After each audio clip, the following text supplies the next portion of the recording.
Kaip pamatai virsta Ispanijoje milijono verta investicija. Investuojant į naujos statybos nekilnojamo turto Ispanijoje, grąža iki pastato užbaigimo gali siekti 20–30%. Paimkime pavyzdį Benidorme.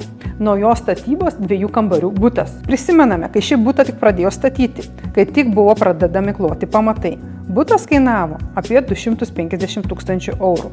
Dar nebaigtas be apdailos jis jau kainavo 400 000, o kai pastatas buvo baigtas, vertė šoktelėjo net iki 699 000. Tokių pavyzdžių yra pilna Ispanijos pakrantė. Ir tai nėra joks nekilnojamo turto burbulas. Costa Blanca tai yra regionas, kur nekilnojamo turto paklausa didėja ir kaina kyla. Todėl verta investuoti į nekilnojamo turto čia, kai dar yra tik pastato projektas arba iškloti tik pastato pamatai. Tokį nekilnojamo turtą jūs galite parduoti jau 2 brangiau.